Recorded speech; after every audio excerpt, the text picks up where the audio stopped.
Quelle est la plus grosse erreur que tu peux faire avant ton premier combat? Et d'ailleurs, c'est une erreur que je vois même chez les confirmés. Alors, reste bien jusqu'à la fin de la vidéo si tu veux pas faire cette erreur. La plus grosse erreur, c'est d'arriver fatigué au combat. C'est d'arriver le jour J avec des semaines d'entraînement, des semaines de préparation et au final être fatigué et ne pas être en capacité de faire ce que tu fais à l'entraînement en compétition. Ça passe par plusieurs choses, plusieurs points clés.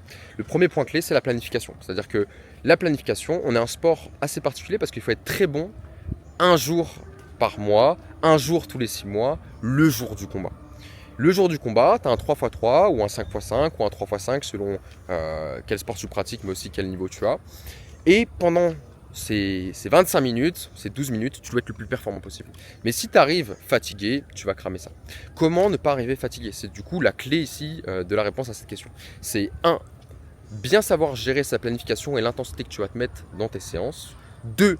Bien gérer du coup la récupération, mais ça va te perdre. Si tu as une mauvaise planification, tu auras une mauvaise récupération.